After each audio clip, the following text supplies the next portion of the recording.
Добрый день, уважаемые дамы и господа. Distinguished ladies and gentlemen, it is my pleasure to welcome you to the Gaidar Forum 2020. We are opening our business breakfast on climate agenda. I should say that today the global warming is an evident fact because today in Moscow and St. Petersburg, we have set a record in terms of warm winter, and you don't have to look out of the window to confirm the global warming is in place. And since we are going to discuss the climate agenda today with you, I would like to say a few things about it. If you look at the model, it's simple. The activity of civilization is expanding, and this results in increase of emissions, first of all, of CO2 and CO emissions, which changes the atmosphere and increases the temperature globally. This seems an evident explanation of the situation, even though I would challenge it probably, because it is much more complex, actually. If you take a look at the world climate, there are many factors influencing it.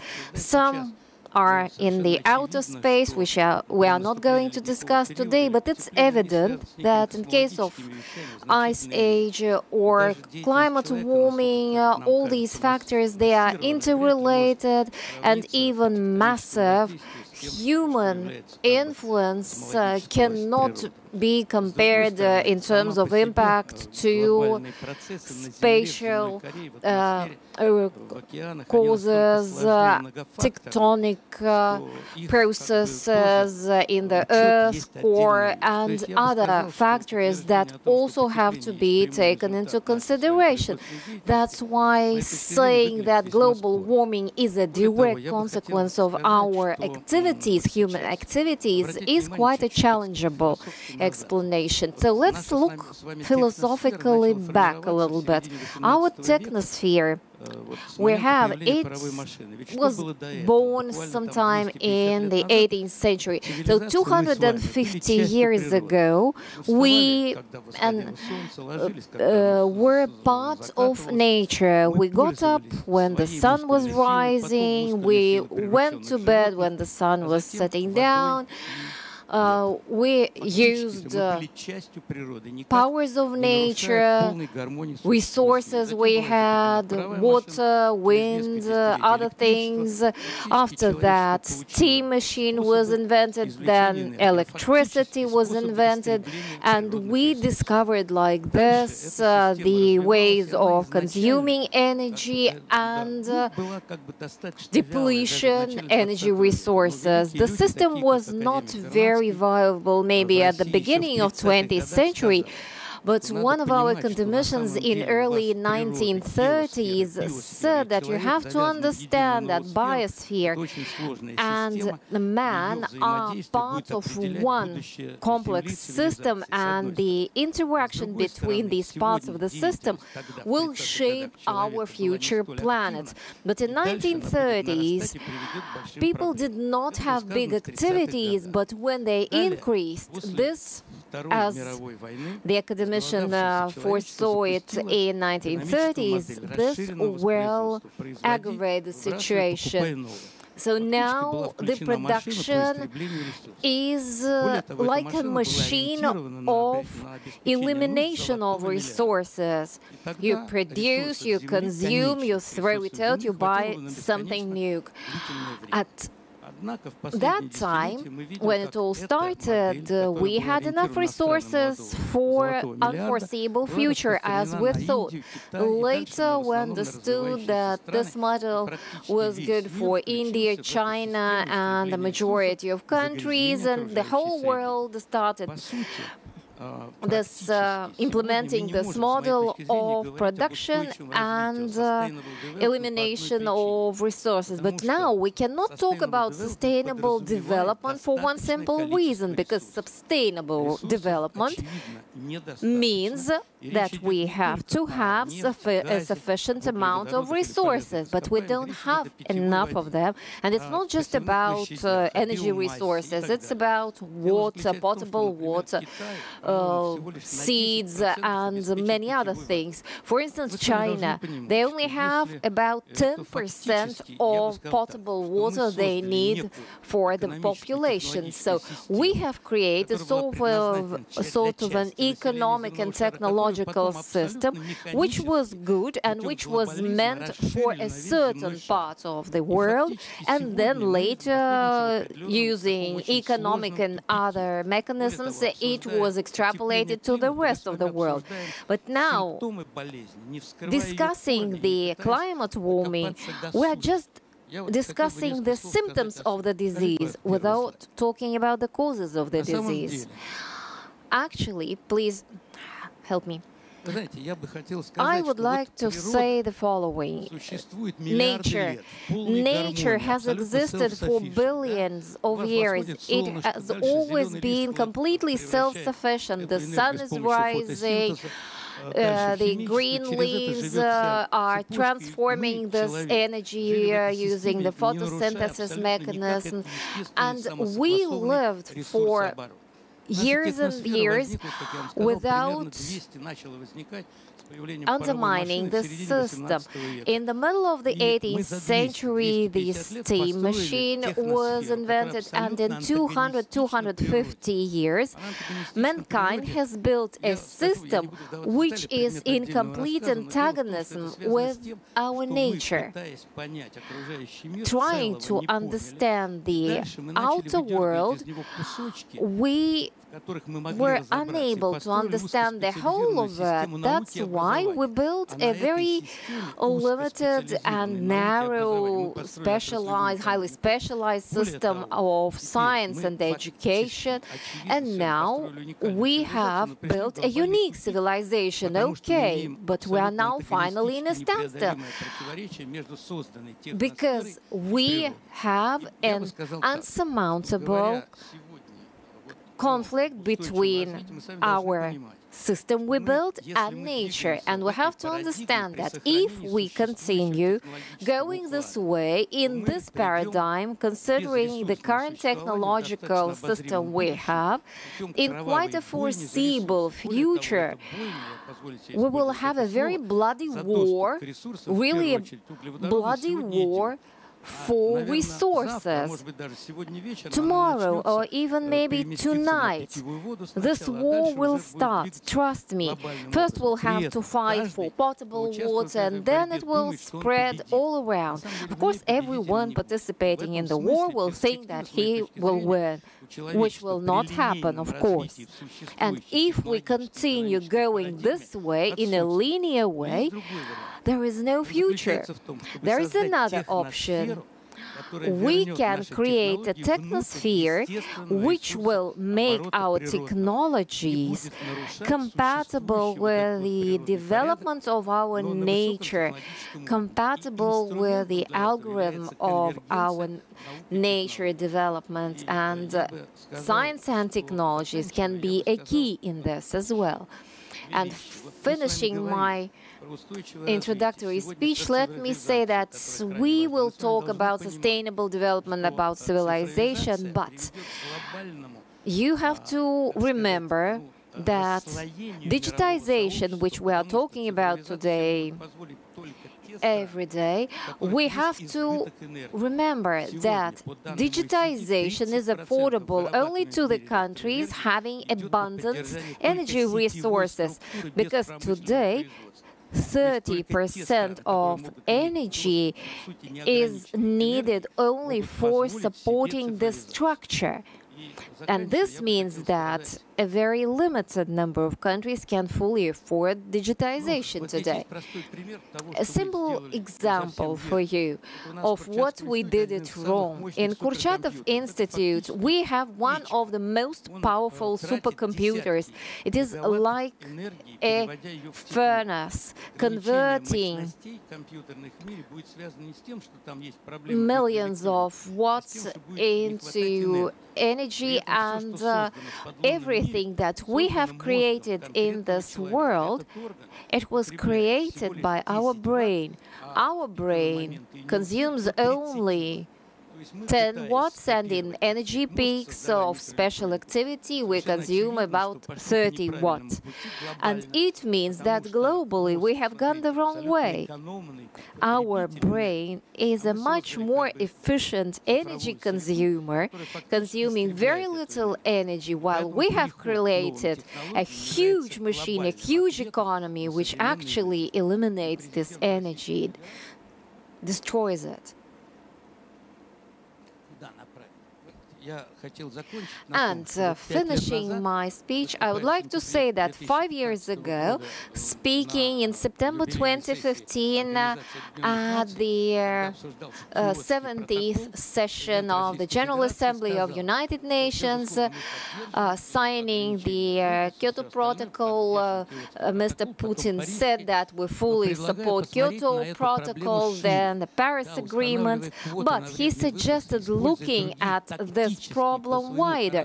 Yes, setting the quotas for toxic emissions, using other tactic measures, we will probably for a while solve this problem or make it or mitigate it, but we will not be able to completely solve it. We need completely different, qualitatively different approaches.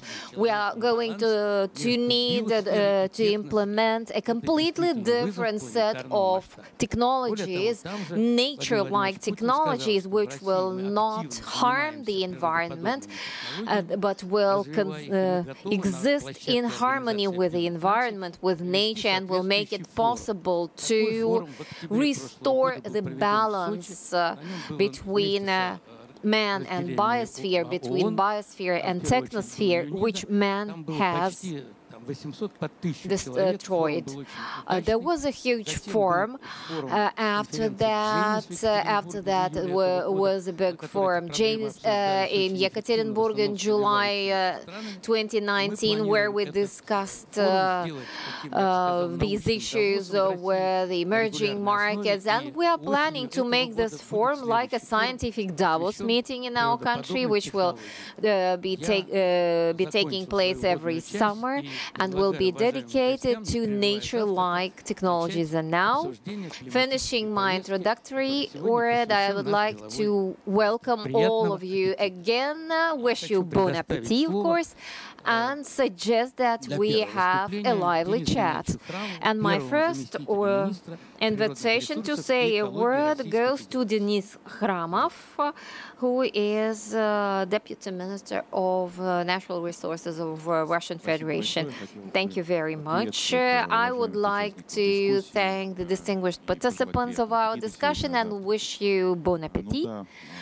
And you are right, climate change cannot be ignored, of course, and like yesterday in Telegram, we had a joke, which is a game of words.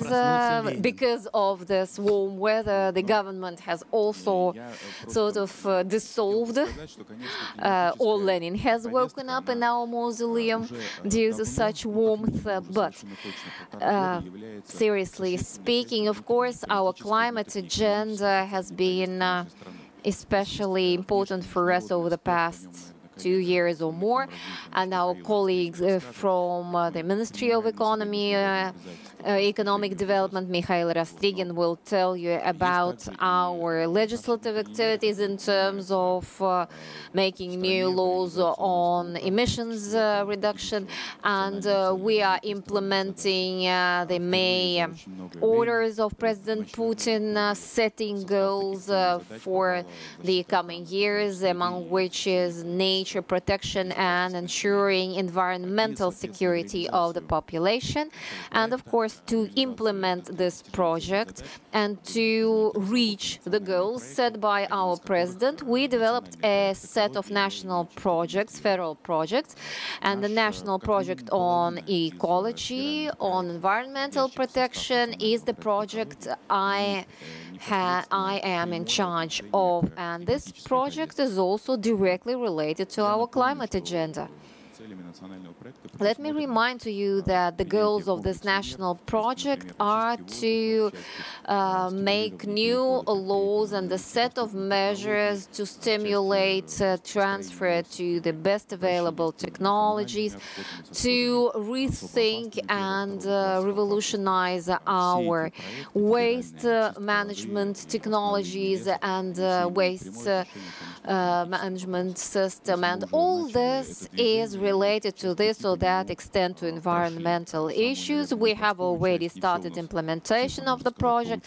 We have not yet done all we were planning to last year, but we have made a good start for further serious breakthroughs. When we're talking about best available technologies, we understand that we will have to transfer about 50 industries, which are mostly the ones that pollute our environment. We will have to transfer them to environment-friendly technologies,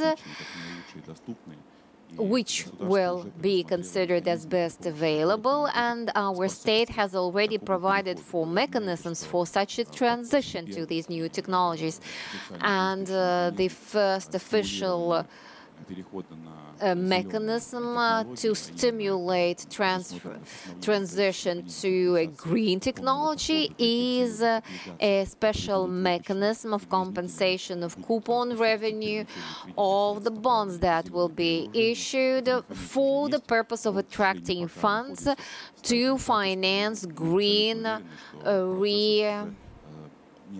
structuring of our industries. And yesterday, I hope you heard, our president said that till the end of last year, we issued 16 environmental permits, while this year 80 such permits will be issued, confirming that the enterprise is moving towards implementing best available and environmental friendly technologies, and there is a separate project on air, on clean air, it's called Clean Air, which provides for direct implementation of a set of measures, including the system of monitoring of assessment of environmental impact and how to make the smooth transition to clean fuels, to environmental friendly technologies in industry. And we have just started this work. This was just a pilot project. There is a new law providing for quotas on emissions in the 12 largest cities. And if it works well, then we'll extrapolate this experience to the rest of the country. And the quality of air is among the top issues on the agenda, and we are all working on it, or preservation of our forests, because we need to ensure sustainable reproduction of our forests so that the growth of our forest territories, the growth of trees would be more active than depletion of forests. And this is important, especially with the fires that we have, which kill our forests. And don't forget about the function. The forests are important for their function of producing oxygen and absorbing toxic emissions as well, plus methane emissions are another topic on our everyday agenda. And when people say that the national project ecology does not talk too much about the climate change, maybe, or indirectly does so, but we are in any way going to polish the national projects and specify our goals, and in any case we are going to implement all the goals on our agenda on climate change for sure. Thank you. I see that in our country we have active environmental agenda, even though we are trying to treat the symptoms of the disease, but at least we see that, we feel that. My question goes to Deputy Minister Mikhail Rastrigin. Can you tell us, please, how you see that in your Ministry of Economic Development? Thank you. And to illustrate what Denis was talking about just now, I'd like to say that all the measures the government is implementing now in different areas of environmental protection, it all contributes to our country's contribution in this agenda and helps us minimize our environmental impact and our contribution to the emissions growth. Because we want to enhance the work in this respect. We have high expectations for doing better. And Denis told you the main goals we have. First of all, I would like to say that I fully agree with what our moderator said in his introductory speech. It was a fundamental analysis of the problem. And at the same time, I would like to say that there are certain climatic challenges and changes that take place globally, and they create certain risks for our economy. Why is it so? First of all, there is a very strong demand in the society for changes in terms of combating emissions of greenhouse gases. And this public demand for these changes in our response to the public demand is seen in active development of green technologies, where energy is to be produced not from natural resources. And we see that the share of such renewables is growing. It used to be 2%, and 2016 it was 8%, and by 2040 the share of renewables is supposed to be about 26%. And the International Environmental Agency gave us very low forecast figures in the previous years, and we analyzed their suggested figures, and we understood that it would be even more than that.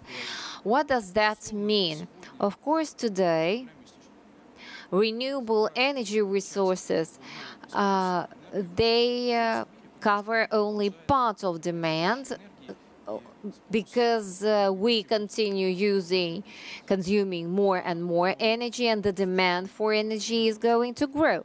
But considering active development of technologies, and considering that we are now working on and seeing a parity between the renewable energies and other energies, this can result in reduction of demand, which may be a challenge. Another challenge we may face is the so-called growing carbon protectionism.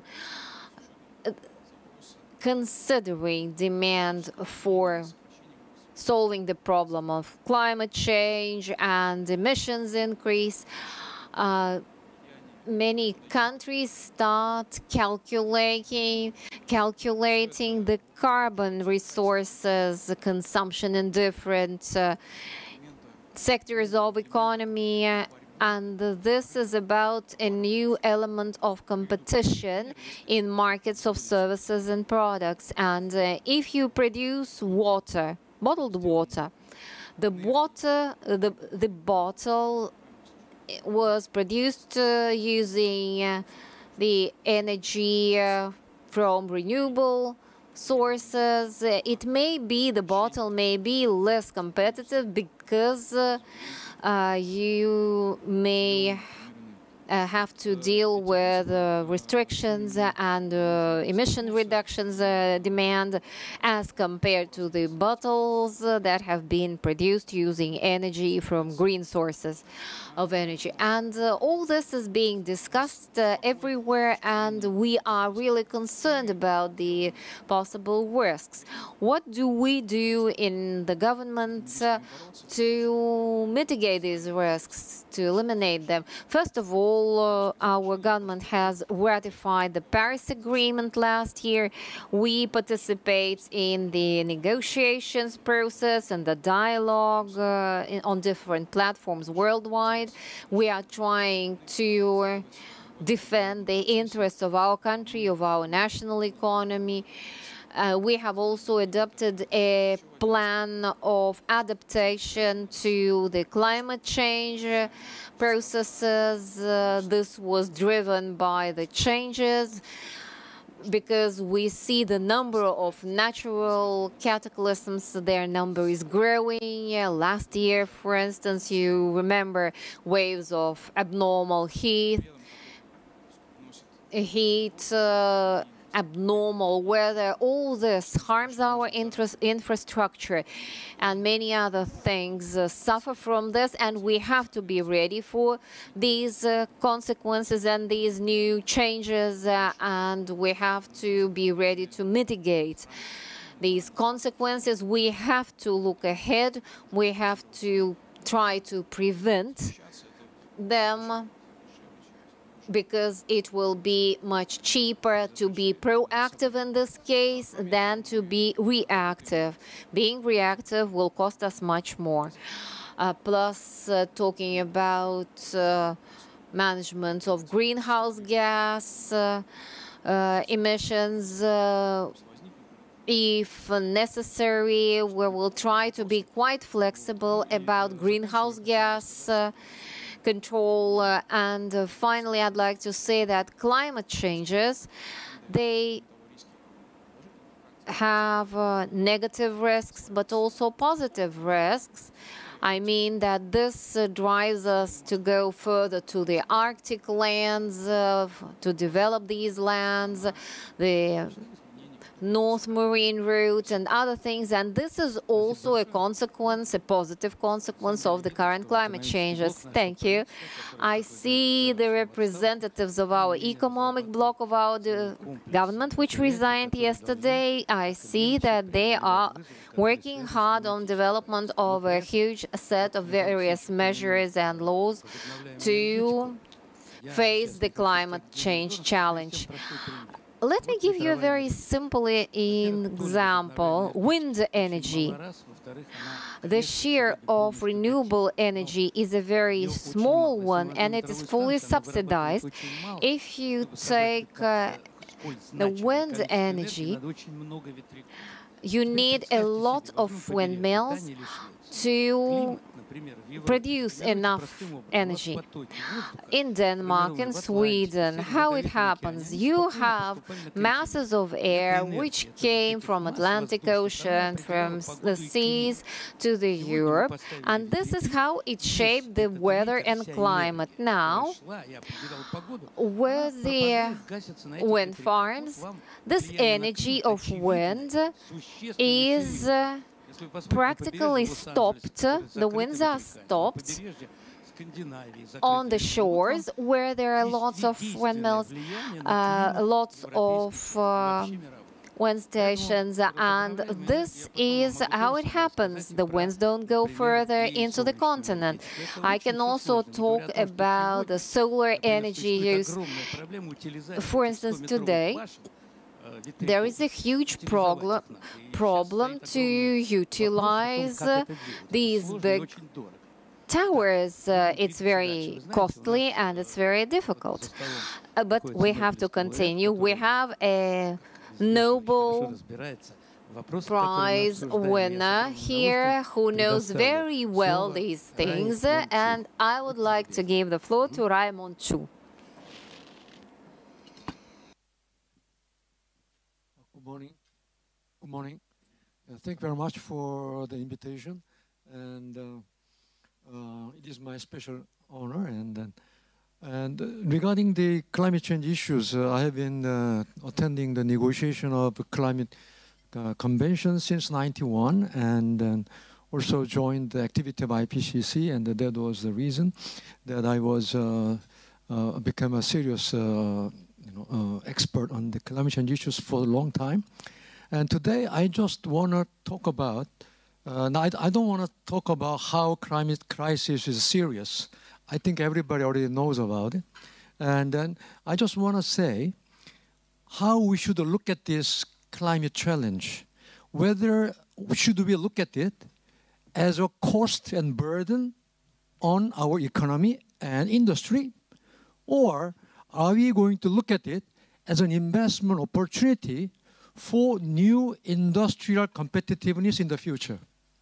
So it depends on our perspective, how we look at it. Then you can have a very different strategy about the climate crisis. So what I want to suggest is that some countries like Europe, and including China, and some of the states in the United States are looking at this climate crisis as an opportunity for transformation and the opportunity for new industrial competitiveness. So they are bringing in very big investment for renewable energy, electric car, and the low carbon technologies. But here I'd like to just highlight the issue for Russia. For me, the most important technology for Russia could be carbon capture and storage. So for Russia, as an exporter of a fossil fuel, I think the carbon capture and storage can play a very important role. And recently, there are some very innovative technologies emerging out. Carbon capture and storage has been there for a long time, but the cost of carbon capture storage was quite high. That's why it cannot be used economically. But these days, there are breakthroughs that brings down the cost of carbon capture and storage.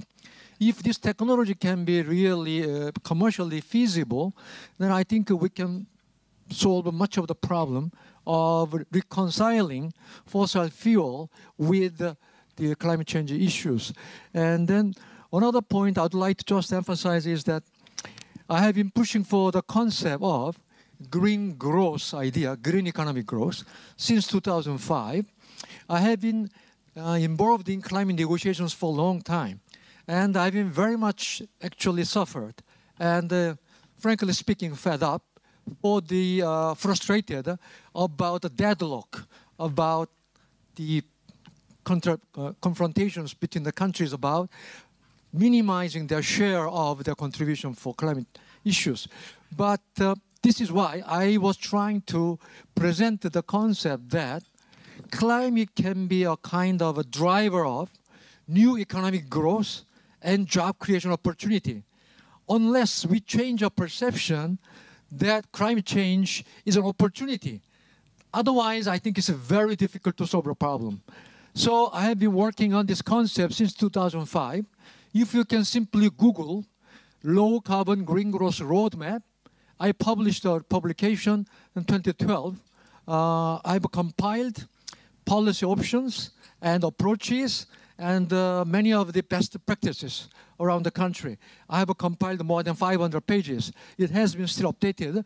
So this was what I've been doing. And I think there's a lot of room for Russia to be the pioneer as well. I appreciate that Russia has been a very positive forces in pushing the Kyoto Protocol and the Paris Climate Agreement. But I believe there's a lot of opportunity and potential. Russia can be an even more proactive pioneer in pushing the low carbon transformation for the future, not because of climate change, not to just save the earth, but to ensure Russia's future industrial competitiveness. I think that you have a huge potential for renewable energy. You can export renewable energy to a neighboring country like Korea. We don't have land spaces. We don't have hydropower and all this. But if Russia can supply clean electricity from Siberia, we will be happy to buy them because the price in Korea, the renewable energy in Korea, is very expensive. It's like 20 cents per kilowatt. But if it can be supplied like 8 or 9 cents from Siberia, it makes business cases.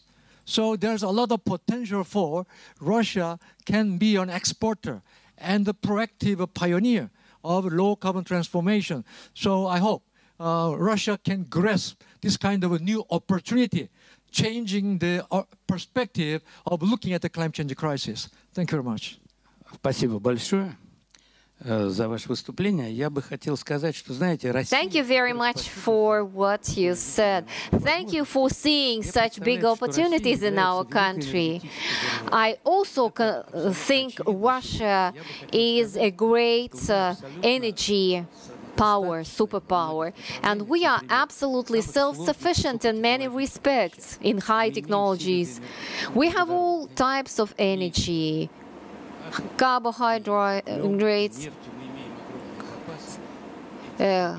we have hydrocarbon resources, we have rivers, we are leaders in nuclear power industry. Now we are building power plants all around the world.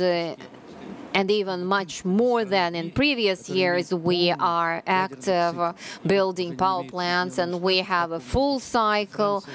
The United States and France, they are losing their old positions worldwide step by step.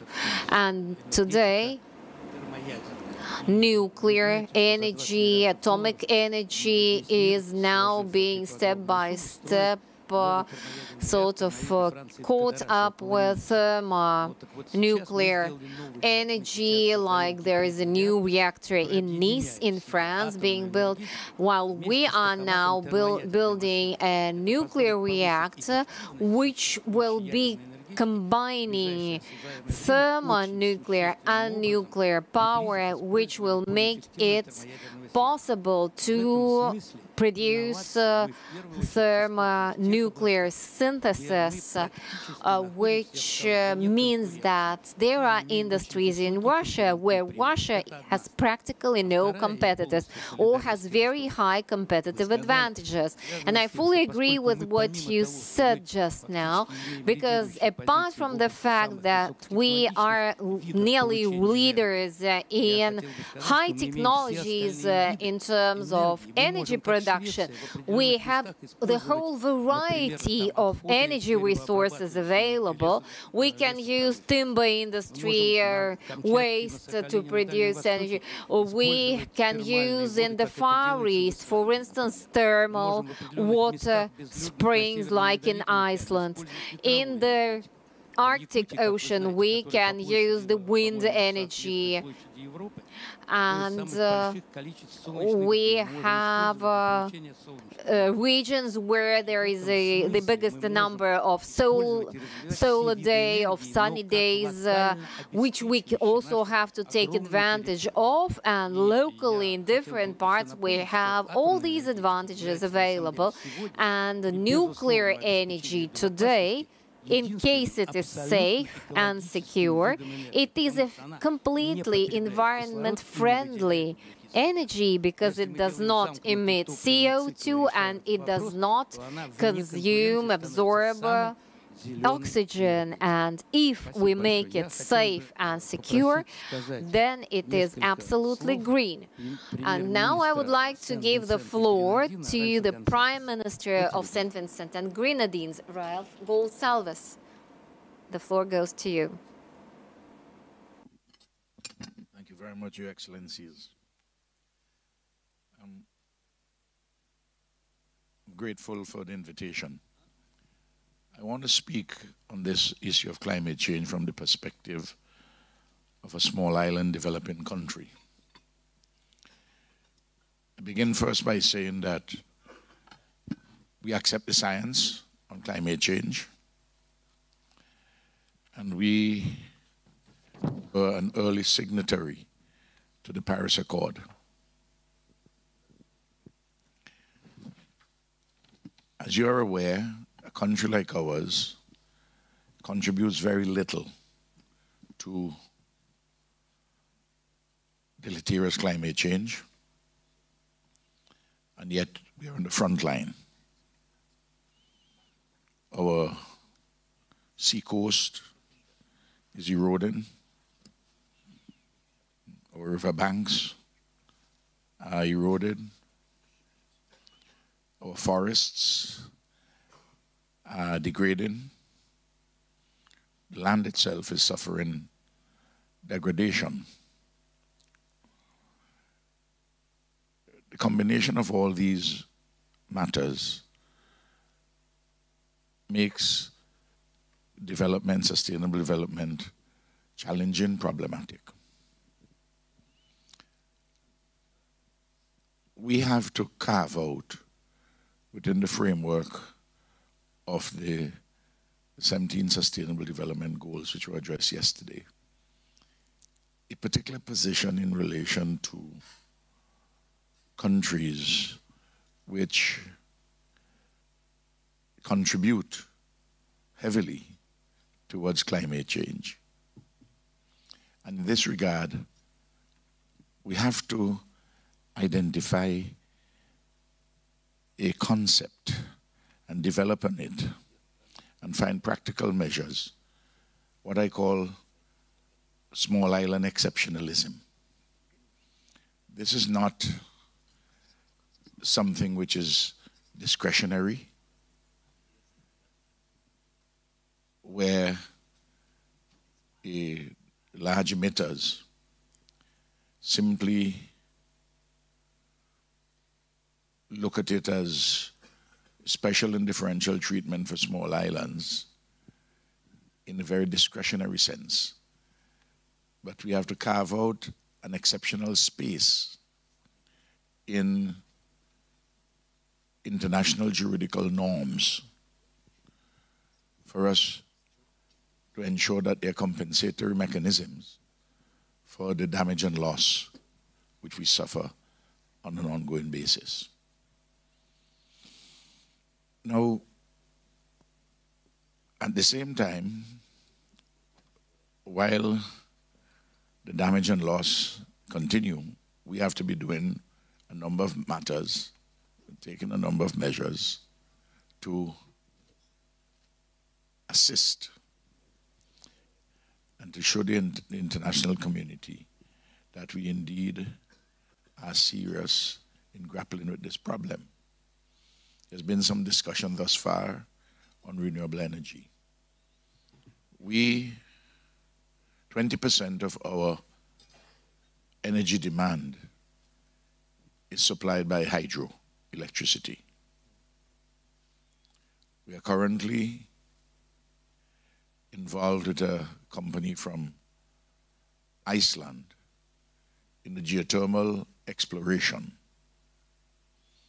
Of course, 10 megawatts of geothermal exploration and setting up the plant, it's about $100 million US. Unless that money comes from grants and soft loans, it becomes problematic for it to make economic sense. Similarly, we have a policy in relation to solar, And my country comprises of 32 islands, 9 of which are inhabited. And we are encouraging very much on all the islands, but particularly the off islands, not the main island, to have an explosion of solar. And we are setting up on each of these islands photovoltaic systems with battery storage. But as you are aware, far more aware than I am, that the battery technology, though developing, is still within, relatively speaking, its infancy. And on the main island, we are doing the same on government buildings, at the airports, and so on and so forth. In fact, assuming that everything goes on target, by the year 2022 February, we intend to have about 80% of our electricity provided by renewable sources. I'm sure that already from hydro, 3 small hydropower plants, we provide 20%. So there are things which we are actively doing. In 2001, when I came to office, and I've been in office now for 19 years as Prime Minister, we have periodic elections every 5 years. So I've been very instrumental in this debate for a long time. The public debt of my country for matters touching and concerning climate change, adaptation, and mitigation was about 10% of the public debt. Today, it is in excess of 55%. Because we are not having an invasion of armies, but we are having problems, as I've indicated before, with the deleterious impacts, which you all know about climate change, particularly in small island developing countries. Even when you get some form of soft loans to assist with mitigation and adaptation, the processes have not developed to recognize that climate change is, in our context, unusual in its severity, unprecedented in the frequency of adverse weather events, and therefore urgent. So a sea coast is being eroded. The study is done. All the experts look at it. Say it will take $8 million to create a sufficient barrier to save a village. But nature doesn't wait on you. By the time all the technical studies are done and all the procedural requisites are dealt with, it's 15 million. For that project, in my current budget, it's now 40 million. Because even those who may wish to help, the issue is dealt with in a very leisurely manner. So my plea here to this gathering of our Russian friends is to understand in a serious way this particular impact. I listened to my friend, the Nobel Prize winner, and I agree with everything what he has said. Endorse everything. I call his words my own. There's one other dimension which we are concerned about, the security implications of climate change. We have now become the smallest country ever to sit on the Security Council from January. On the horseshoe table, our neighbor to the right is the Russian representative. We work very well at the Security Council. And this issue of the security consequences of climate change is one which has not been given a sufficient attention. Everyone thinks that the problem can be solved through the United Nations Framework Convention on Climate Change, but there's some matters which go beyond. And we have to put that on the agenda. And finally, while we're dealing with matters on the earth, and we are working together on matters in relation to outer space, there is an area where we don't know a great deal about, and the changes which are taking place there. It's the depths. I think the scientists call the Gaidar depths at the seabed.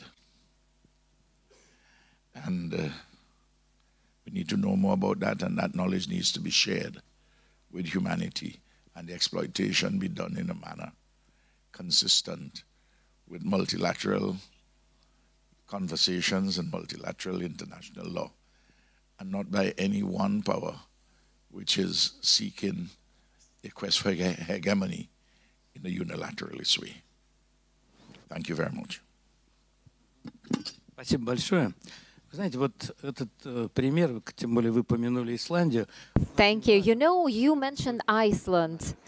The example of Iceland in the context of our agenda is interesting, because such countries can solve global challenges using some local advantages. I know in Iceland the population is probably twice as much as big as in your islands, but what they did, they ensured a very good insulation of warm water pipelines, and this is how they already avoided losses. And we could do the same in certain localities in Russian Federation.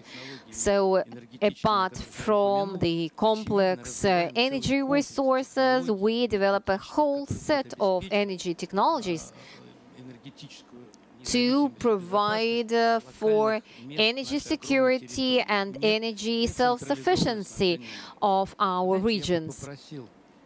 And I would like to give the floor to Vyacheslav Solomin, representing EN Plus Group, to say a few words about this.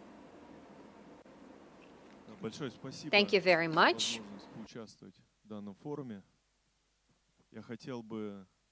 It's an honor to participate in this forum, and I would like to fully support what was already said about the fact that it's too late maybe to have a very deep discussion about the root causes and deep symptoms of climate change, because all this has already become the part of global political and economic agenda. And as it was said, this agenda has become an element of competition and political combats, and this means that we have to participate in this. Our company joined the commitment to prevent increasing of the average temperature by more than 1.5 degrees centigrade. We participate in all these forums. We are members of the Energy Commission. But for the time being, in Russia, climate protection is either a charity or, if not a fiscal, but in any case, it is a burden. We had lots of disputes about carbon tax, even though it's not on paper, but we still pay it in a way, because if you are subsidized, in any case, you have certain costs, and all this covers the whole country. We, as a business corporation, regard climate as an opportunity of growth, and this means that there are mechanisms that make it possible together with development of new technologies in the energy sector to reduce emissions, we at the same time have to provide for mechanisms of implementation of such projects. Our colleague mentioned the possibility of pure, clean energy to Korea, for instance, or Japan, or other countries. And you are right. There are big losses on the way, big losses in the grid. And in our country, there are about 150 gigawatts of hydroelectric power, which cannot be utilized, which cannot be delivered to distant regions without a big loss in terms of the cost of construction of the grid. And we are now starting to deal with this problem. I know there is a new law being currently discussed, a law on creating such financial instruments as green certificates.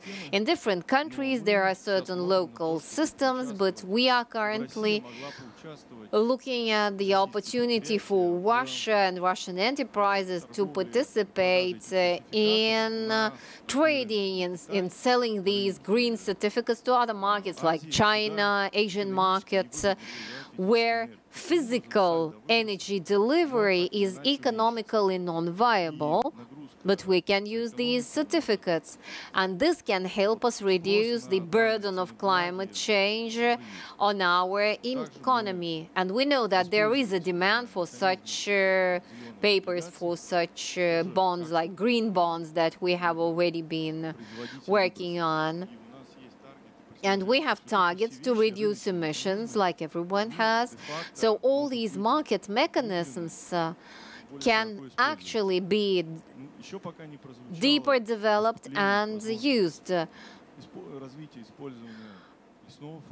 The possibility of use of our timber fund, because Russia has a huge potential in terms of use of timber.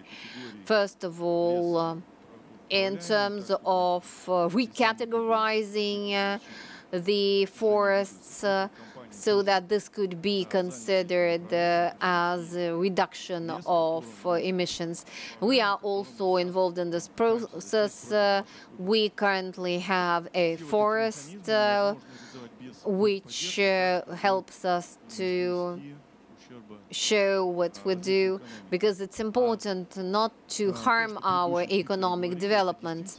And what the previous speakers said, you are right. There may be mechanisms found that would be complementary to the economic development and will enhance our competitiveness. That's all I wanted to tell you. Thank you. Thank you. You know, now I would like to give a few words to Imagine Chairman of the Board, Paul Pullman.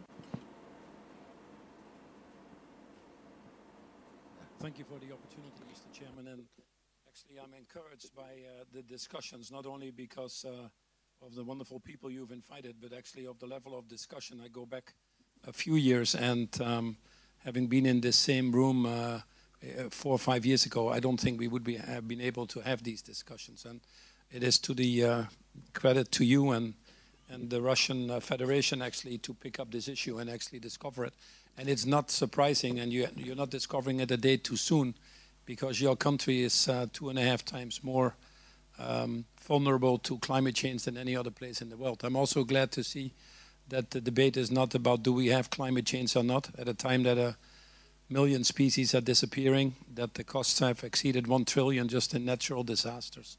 When the IMF calculates that we're incurring over $5 trillion in cost on the global economy, it's time that we start to act, and it's time that we take this serious.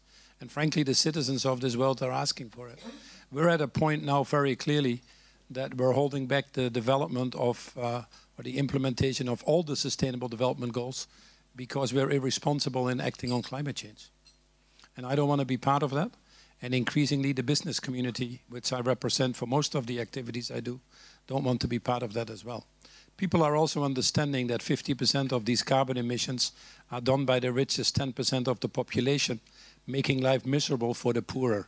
So this is an issue of inequality to its highest extent as well.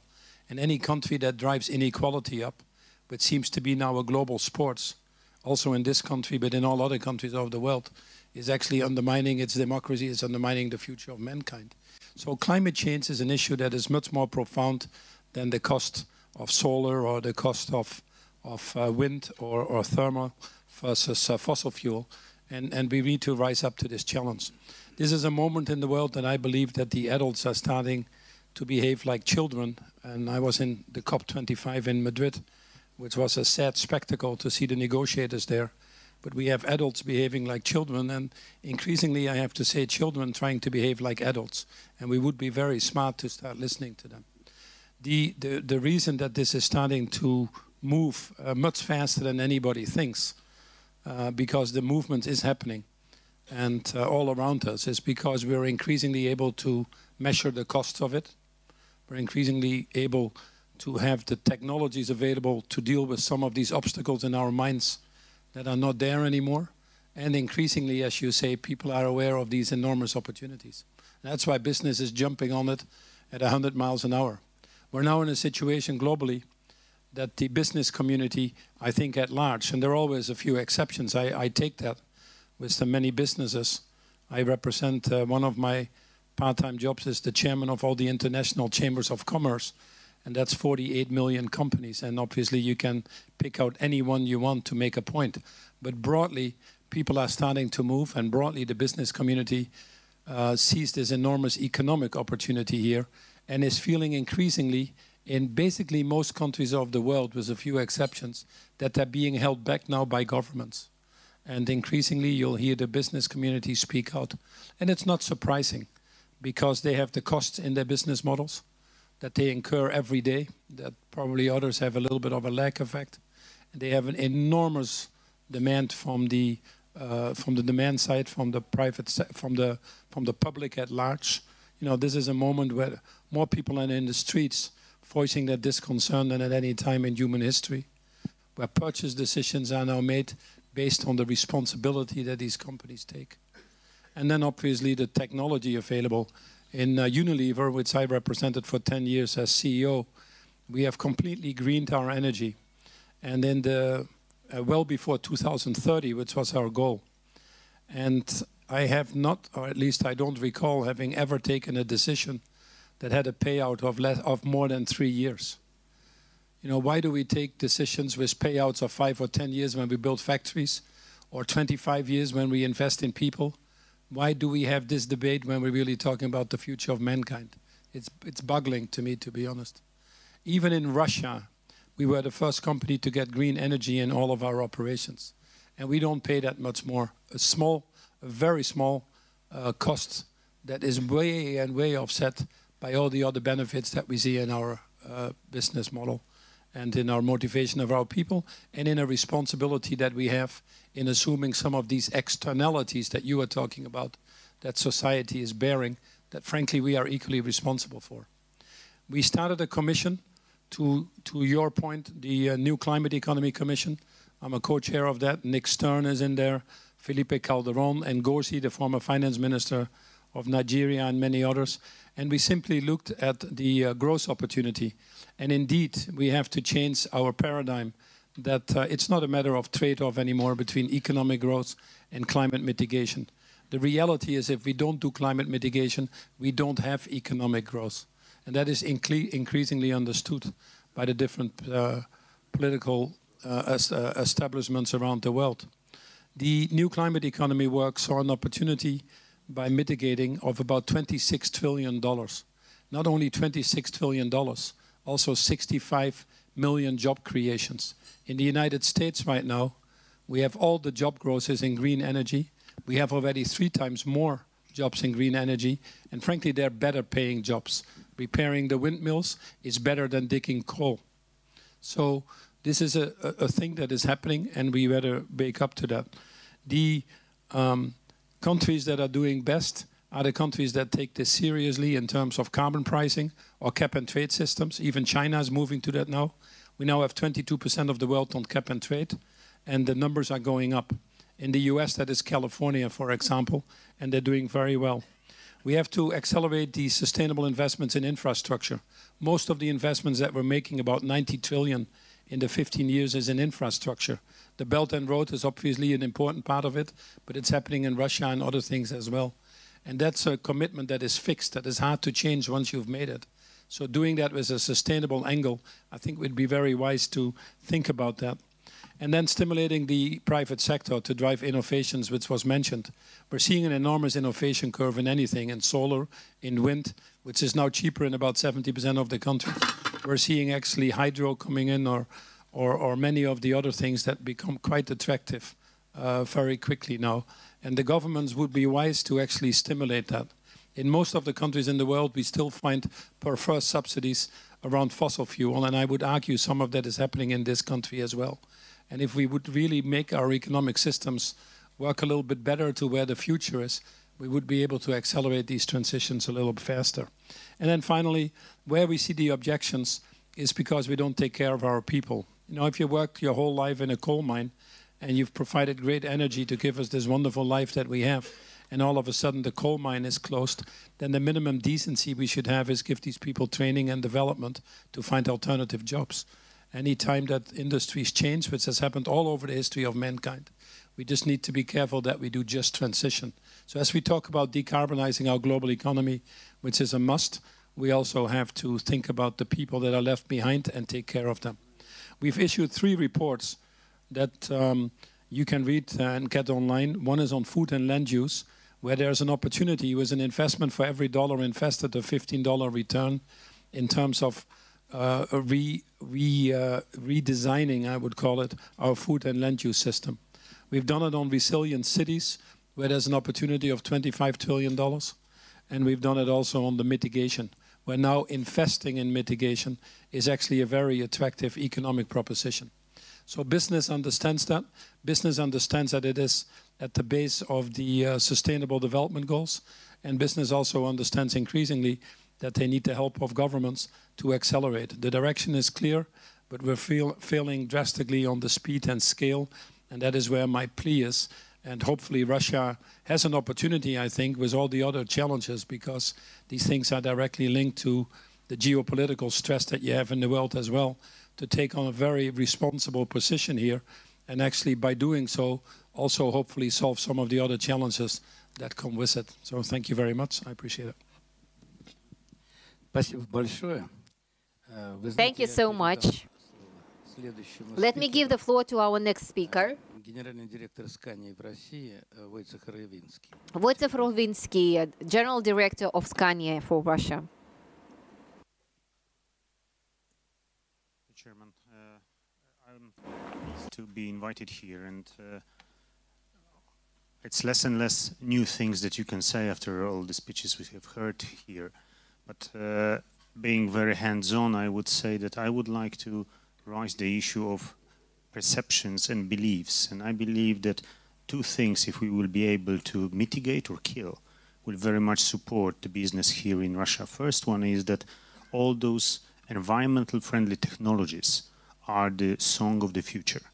That those are just under development, that they will be ready sometime in the future, and that it is only the future. I think that we have enough proofs that those technologies are already here. They've been used for the years in different parts of the industries, in different parts of the globe, but they are here and they are available for today's business. And I think that the decision makers should only catalyze usage of it, make some advantages to start and spin the wheel, and then the business will take over. The business is for that, to make money and to take it over. It just needs some catalyst. And the other belief or perception that I think we should kill is that all those environmental friendly investments are the benefits for the future, that we will benefit from that in the future. I think that this is something that business understands better and better, that this profit is here in now. I would give an example of the year 2019, so we are already talking about the history. Yes, here in Russia, our customers bought 600 Scania trucks powered by the gas. those 600 trucks made more than 4,000 tons of CO2 lower emission than the same diesel trucks, and they have left in our customers' pocket over 1 billion rubles in the fuel prices, making those companies more competitive, more efficient, their product cheaper, their product more attractive for export, being better companies, making better business. Every time they learn that I'm speaking out about the gas trucks, about disadvantages, they are asking me not to say that because that is destroying their competitive advantage. Yes, but I think that if we are talking about 600 trucks making such a big impact, and we have over 1 million trucks registered in Russia, we know that there is an advantage to be done, not only for those companies, but for the economy of Russia, for the people of Russia, and as it was just said, for the whole globe.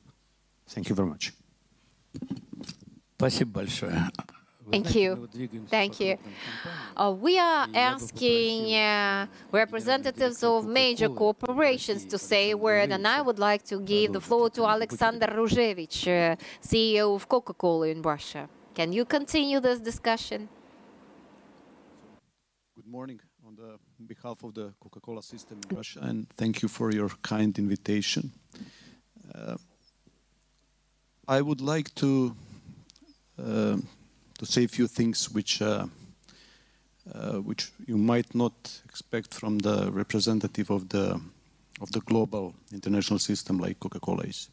We talked a lot this morning about crisis, which is connected with climate. And actually, I don't think that there is a crisis, because by definition, crisis is something which comes and goes, something which has one-off effect. I think we are talking about something which is new reality, and we are talking about something which requires different approach, different actions, different commitments, and different partnerships. All this new reality is caused by few global trends: growth of population, fewer resources, increase of global demand, wealth distribution, and unfortunately, most of those trends are unstoppable. So we cannot do much to stop them. We cannot do much to stop growth of population, to stop demand, which is connected with this. And me, as a representative of Coca-Cola system, I can talk about our global commitments, because yes, we are absolutely aligned and committed to 17 global sustainable development goals proclaimed by United Nations. We have extremely strong agenda when it comes to climate change, focusing on CO2 emission, on water usage, and our most important platform, World Without Waste. And we are trying to find our way. We are trying to reinvent ourselves for the future. And this is extremely important for us. This is extremely important for the industry. But something which is extremely, extremely important is that whatever we do, we cannot do in isolation. We cannot be introvert in this. Because only partnership, which will start on the level of individuals, communities, nations, and then going to the global partnerships, actions, can change things and could allow us to reinvent our global operating model in order to address this new reality which we are facing. So on the behalf of Coca-Cola system, yes, we are committed to do our best to reinvent our operating model and to make it sustainable for us, but also for our consumers, for communities, for the countries. But this is the opportunity also to invite all of you in this partnership, and especially to invite Russia, which is biggest country on the planet, with the specific responsibility when it comes to this agenda and with unbelievable opportunities to impact and to contribute there. So a bit unconventional from the Coca-Cola, but this is something which I believe reflects our new reality. So thank you. Спасибо большое. Я бы попросил. Thank you so much. And now I would like to give the floor to Jeffrey Sachs, director of Center from Columbia University, to say a few words. Mr. Chairman, ladies and gentlemen, thank you very much for a good discussion. We are losing this battle. Let's be very clear. 2019 was the second warmest year on record.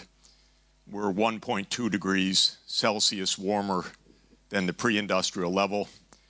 There is not a change of global policy that is succeeding at all yet. Emissions continue to rise. So we should analyze this in reality. The reality is that the global process is driven by the fossil fuel-based economies. The worst behavior on the planet is my country, the United States, because we have a thoroughly corrupt political system in which the oil, gas, and coal industry finance the Republican Party of the United States, and therefore they say climate denial repeatedly. And we have a president that has pulled the United States out of the Paris Climate Agreement. If I look at the list of the worst performing countries in a recent index, US is #1 worst, Saudi Arabia #2, Korea #3, Iran, Australia, Canada, Kazakhstan, Malaysia, and Russia. What is that list? That list, with the exception of Korea, is the fossil fuel world. So this is basically that the fossil fuel world wants to continue. The income of this country depends on gas exports. So this is a petro-state. My country is a petro-state. Thoroughly corrupt, by the way, because the only thing on the mind of the president is making money for his family and for the petroleum industry. You explain everything about US behavior that way. But we're going to destroy the planet. And we're doing that right now in the name of something supposedly clever. It's not clever. Russia has even less interest in this agenda because you're a very cold country and a little bit of warming doesn't feel so bad. Not just that, a little bit of warming is opening up the northern route, which is strategic for this country. So this is not a negative agenda for Russia. You're exporting gas, you're producing fossil fuels, the northern route is opening up. What's the problem? Yeah. Okay, so this is our reality. Now, Mr. Prime Minister's country is going to disappear from viability. This is absolutely clear. But you could say that's just a small island in the Caribbean. Who cares? But there are at least 1 billion people, 1 billion at least, in complete imminent danger. Imminent. I'm talking about 30 years unviability.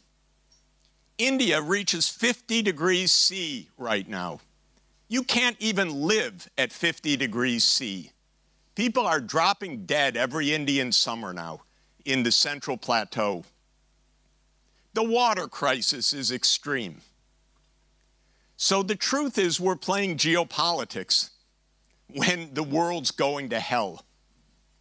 And I want to say again, my country is the stupidest, led by the stupidest man on this planet, in my opinion. I'm sorry to tell you that, although I'm not telling you anything news. But we really have to do something different. The only thing I would say for the Russian case is everything that is being said here is right. Russia's vulnerable Of course, in climate change, you're going to have forest fires, you're going to have droughts, you're going to have a mess. That won't be enough to change policy here. Because as an oil country, you'll continue the same policy. And because strategically, the northern route will be more interesting than any forest fires you have. So I don't think that that's going to change policy. But what will change policy is in 10 or 15 or 20 years, the world will not want your gas. That's the truth.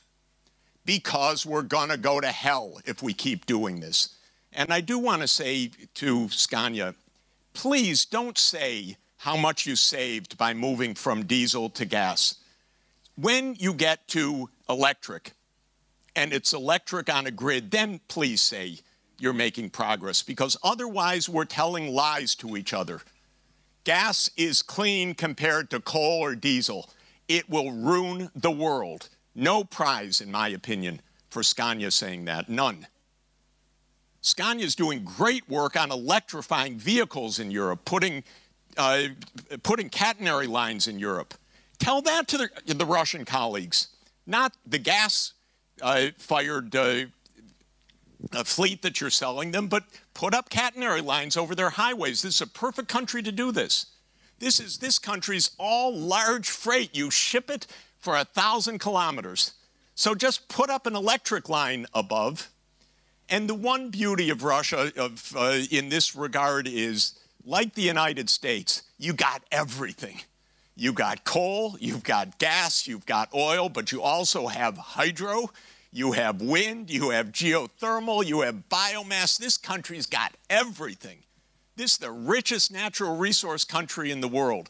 So the only thing I would say to you is your politics are fossil fuel based, like my country's, and like Saudi Arabia and a couple of others, and we're going to destroy the world. And by the way, Australia's no better. Bunch of hypocrites burning down their country but selling coal to the world. Canada's no better.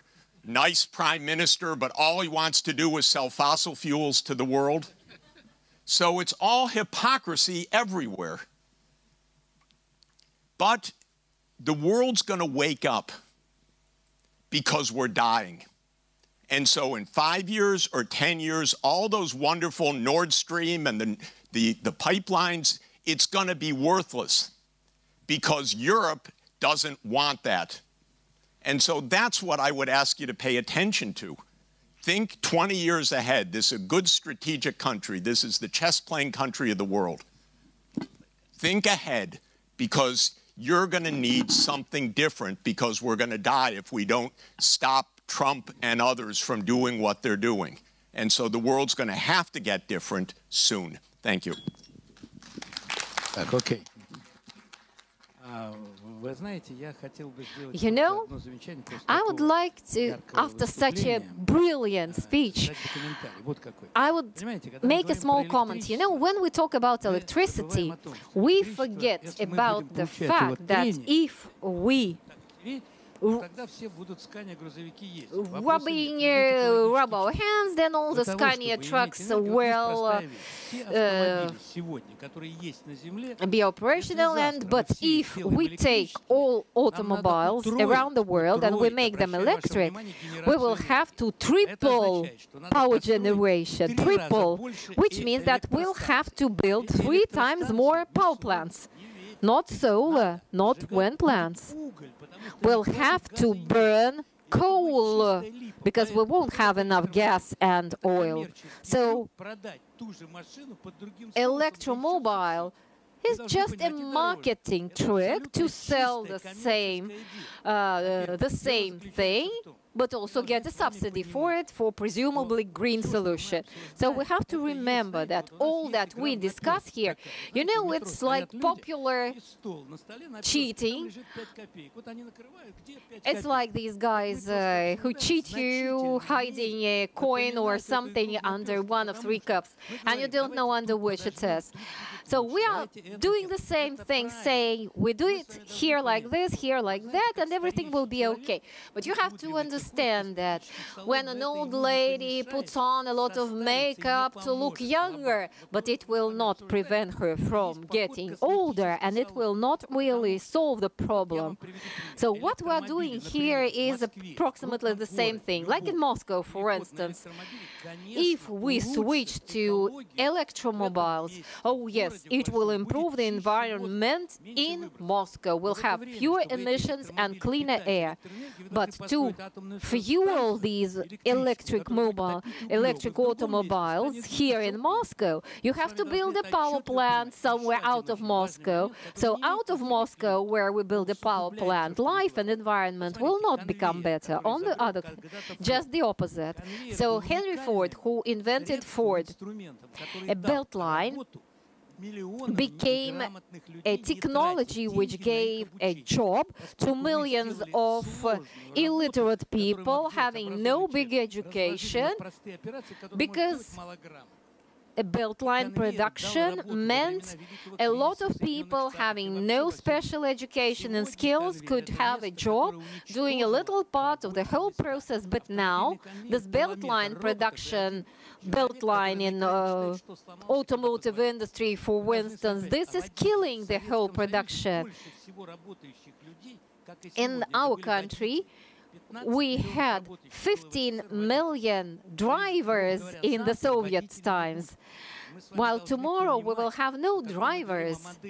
And when we talk about the model of expanded reproduction of the whole, we have to think about necessity of rethinking the economic model. We cannot go forward increasing stupidly and geometrically the production. That's why car sharing, for instance, is gaining ground here. Because challenges we have today, we are looking, first of all, for a linear response to the current problem. If 600 Scania trucks produce fewer emissions, this is good, and you have to do that. But again, this is a road to nowhere. Because at the beginning of the century, of the 20th century, 90% of population lived in the village. Now, a few percent of those who live in the villages, they feed us, the rest of the world. So today, in the industry, we actually see what happened 100 years ago in the agriculture. People become redundant. That's what we have to think about, and not just about increasing economic growth. And now I would like to give the floor to Renaud Seligman to say a word. He's a representative of the World Bank.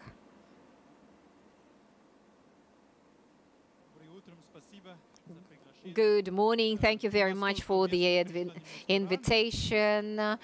Well, I would say it's early spring in Moscow. That's why I have a green tie for this event. And, you know, I'd like to... I always try to look into the root problem in whatever I do. And what's the core issue that we're dealing with? And I think Jeffrey Sachs put his finger on it just now. Is there a trade-off between cooling the climate and cooling the economy? Or can these be brought together? Can you cool the climate without cooling growth? Because really that's what we're talking about here. And when we're thinking about Russia and its particular role in the discussion on climate change, yes, we've talked about the specific implications of climate change in Russia. The forest fires, which have doubled in the last 4 years in Siberia and beyond. We've talked a lot about the Amazon over the summer. We're talking about Australia today, but really Russia has suffered a lot from forest fires. Of course, the permafrost melt, all of these things. These are the direct implications. But I wanted to follow up on what Jeffrey Sachs said just earlier about the indirect implications, those that come from the structure of the Russian economy. So recently we've published a paper called How Wealthy is Russia? We looked at the balance sheet of Russia, the whole of it, from physical capital to natural capital to human capital, and we compared Russia to other OECD countries. Now, what we found is that natural capital, which includes the lands, the forests, but also oil and gas, that represents 20% of your wealth. Now, that compares to 3% in OECD countries. So you have much more at stake in Russia than in any other rich countries around the world. The flip side of that is that your human capital is only 47% of your wealth, less than half. Now, OECD countries is 70% human capital. So that tells you that there is a lot of investment that is needed to increase your human capital, and also that your natural capital could lose a lot of value and will lose a lot of value the day when the transition towards a low-carbon economy happens. Unfortunately, people think this is going to be very far in the future. But when 2/3 of your revenues, export revenues, come from oil and gas and related minerals, then you're really at risk in terms of the financial sustainability of your economy, in terms of your fiscal revenues, in terms of your ability to sustain the standard of living in Russia and to continue growing it. So I would encourage Russia to really think very carefully about the structural implications of climate change, including its impact on the poorest, because as somebody said earlier, the poorest part of the population is always the part of the population that suffers the most when changes like this occur. You have 13% of your population that's poor. I can assure you that these people, single household in Siberia and other places, are the ones that are going to suffer the most from what is going on in Russia. So yes, the crops are getting better, the harvests are getting better. Yes, the Northern Passage is there, but that's nothing in comparison to the risks that you are taking. Now, what to do? And here, absolutely, there are opportunities. I think there are 5, and let me go through them very quickly. Number 1, absolute no-brainer. Utilize best available technologies in your industries. President Putin said it yesterday. That one is a no-brainer because it's both cheaper and puts your companies in a better competitive position and also good for the environment. So why on earth would you not do it? Of course, this is something that you are doing and you need to do much faster. Second, energy efficiency. We estimated in 2013, so a few years ago, that every year the lack of energy efficiency in Russia means that you are wasting around the same amount of energy as France consumes in 1 year. So the whole of the French consumption is the wastage due to low energy efficiency of the Russian economy.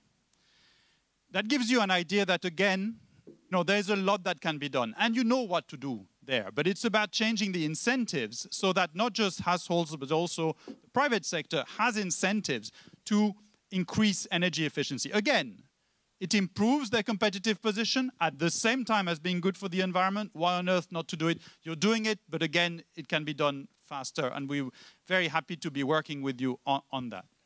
Third area, which is trickier, but very important. I talked a lot about incentives and what drives people to make the choices that they make, companies and individuals.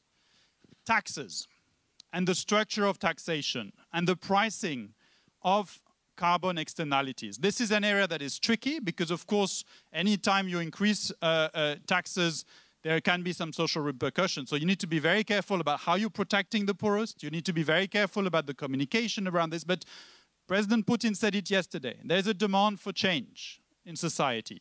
The minister reminded us about that this morning. People want to operate in a different way. Let's use the tax system and I would say the tax and subsidy system, because Russia has very generous subsidies that benefit energy companies. Let's think about how this creates incentives for change or for continuation. Fourth, Russia has a lot to gain from a global valuation of carbon. You are producing some very cheap energy through hydro for aluminum. You have an amazing forestry cover that sequesters a lot of carbon. We've calculated that it's roughly worth about $500 billion. That's the value of carbon sequestration of Russian forest over its life cycle. $500 billion. That's a huge amount of money. But that's theoretical money. Why? Because there is no price of carbon today.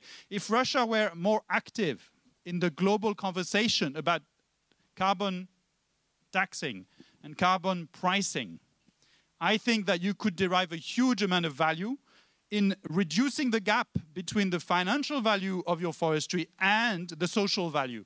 The social value is huge. The financial value is very small. And you can reduce that gap and do something very good for humanity. Finally, human capital.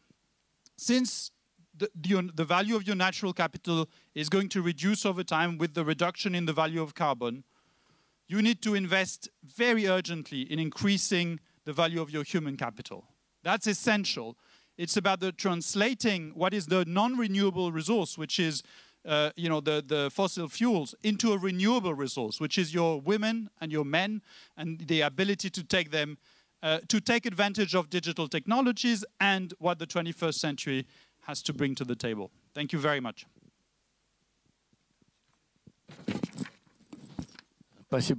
Thank you so much.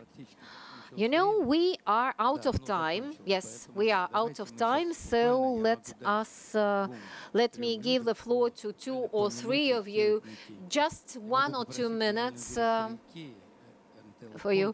Entel Contas, CEO of IKEA, please say something, but very briefly, please.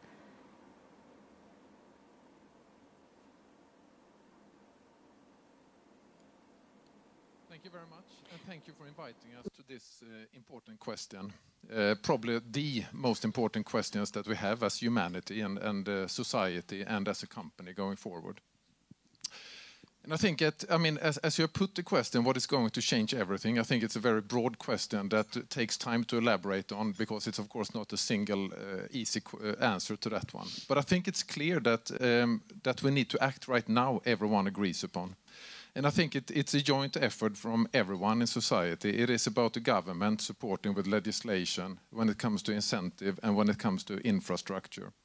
It is the business community in order to change the business model and going green, basically. And it is society in whole, making the right decisions and contributing to a more sustainable way of living. And then I thought that maybe I can share a few examples of what we are doing, since I think it's a lot of good things have been said, and I can share some of the actions that we are taking in IKEA.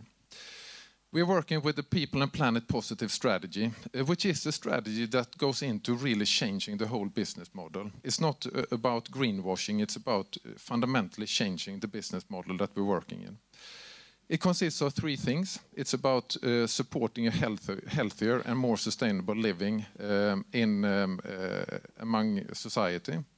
It is about circularity and climate positive, and it is about fair and equal. And to share some of the examples, because I think the interest is very big in society around this. We have tested the EV. We are now rolling it out. We're piloting it since December. So we have the EV trucks for the last mile deliveries in Moscow, starting since December. So far, only 3 trucks, but this is just the beginning, and we will continue rolling this out. We are working with the circular flows in Russia, where we have, for example, since autumn, where we have managed to close the loop on some of the furniture production that we have, where we take back furniture from our customers, where it's reused, repurposed, but it's also circled back into the flow in creating and producing new furniture in our plants here in Russia. And it's not the first one. We have the same when it comes to also with the cardboard box production, that we managed to turn waste into resources, and by that closing the loop. And then last but not least, I think it's about also the Better Living app that we have launched, currently with more than 50,000 users here in Russia, which inspires and encourages people to live a more healthy and sustainable life at home, basically. So it's a little bit short. To summarize, I think it's time to act, and it's all part of society that needs to pitch in. Thank you very much. Спасибо большое. Вы знаете, нам надо заканчивать. Thank you very much. Sorry, guys. I have to finish, Я в and другом in 5 здании. minutes another session starts in another building where I have to run. Я попрошу сказать So, представителю ВПРФ. I would like to Cesare give the Regalini, floor to Cesare Regalini, слов, если вы можете. Будьте but just a few words.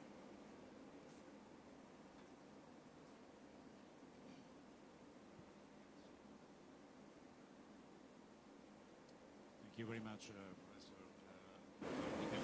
Professor. Of WEB RF, the Russian State Cooperation for Development, with the key task to promote and ensure the long-term socio-economic development of the country.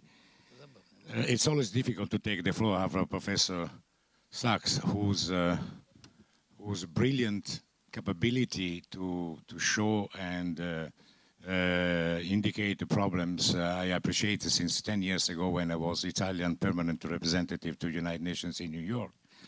And, but notwithstanding Russia may suffer as many other petrol countries of the Dutch disease, I have to say that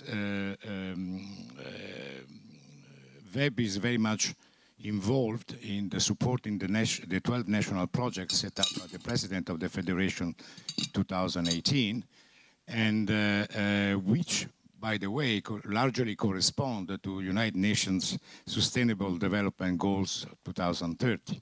And the ecological sector will benefit of 1.6 billion dollars of investments in green projects, which is a big effort for the federal budget, although still behind the enormous needs of the country.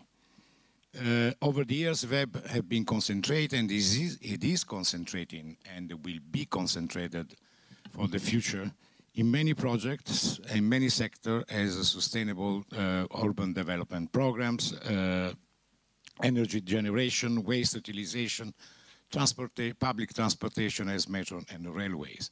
To give you an example, from 2016 to 2018, the annual percentage of green projects financed by WEB amounted to 45%. The bank also promotes the best practices in green financing, and has a major role in developing such an important system and the green bonds, which are international certified. Of course, the bank is very much committed to improve dramatically the environmental situation in Russia. And this is because climate change affects all of us on the planet. We have potential devastating effects of the climate change, which put at risk and at stake the gains already reached against poverty, hunger, disease. It increases economic losses and increase the number of eco-refugees, and above all, requires an intolerable and unacceptable toll of human life. Tackling this immense challenge must involve both mitigation and adaptation, all while maintaining a focus in its social dimension and assuring economic growth. Addressing climate change requires unprecedented global cooperation across borders. And all countries have to do their job, their part, the homework, and the guideline principle, which has been reiterated in all conferences about climate change, is that the improvements in one country will benefit the whole international community. And it is widely recognized that green bond systems can assure resources, important resources, for improving and increasing the number and the quality of a green project. I will be very, very brief, Mr. Professor, but if it is true that we have in front of us an immense challenge, if it is true that to tackle this challenge needs the global cooperation, unprecedented global cooperation, if it is true that the green bonds system is essential in order to tackle these problems and to allow countries to increase dramatically the number of the green projects. So it is my personal thought that this green bond should not be subject to any restrictions. If a country is deprived of the opportunity to raise money and finance an international market, and therefore will be unable to increase the green project, this will be a damage inflicted not only on that country, but in the whole international community. And if this country is Russia, which is very industrialized and very polluting country, the damage is evident and significant. So I think that if the international community, and I conclude, wants to be coherent, should start a fast and deep reflection to redress this situation. Otherwise, we risk, with other reasons, that the fight against climate change is not just a slogan, but also a concrete, a real and serious intention. Thank you. Спасибо большое. Вы знаете, я хочу поблагодарить всех участников нашего завтрака за то, что вы пришли. Thank you. I would like to thank all the participants of our business breakfast. Thank you for all the words you said. It was a very fruitful and interesting discussion. I'd like to say the following. It seems to me that response to the climate change and related issues, our response is tactical on the one hand. I mean, creation of taxation systems, financial stimuli, and other things that will help us to reduce the emissions of carbon emissions and make our technological model more viable. But the key goal is to develop and create a completely different model of nature-friendly economy. And I would like to invite all of you to join us in Sochi for a forum which will be dedicated to this. Okay, dear colleagues, our next colleagues are coming here, so please use that exit. Thank you.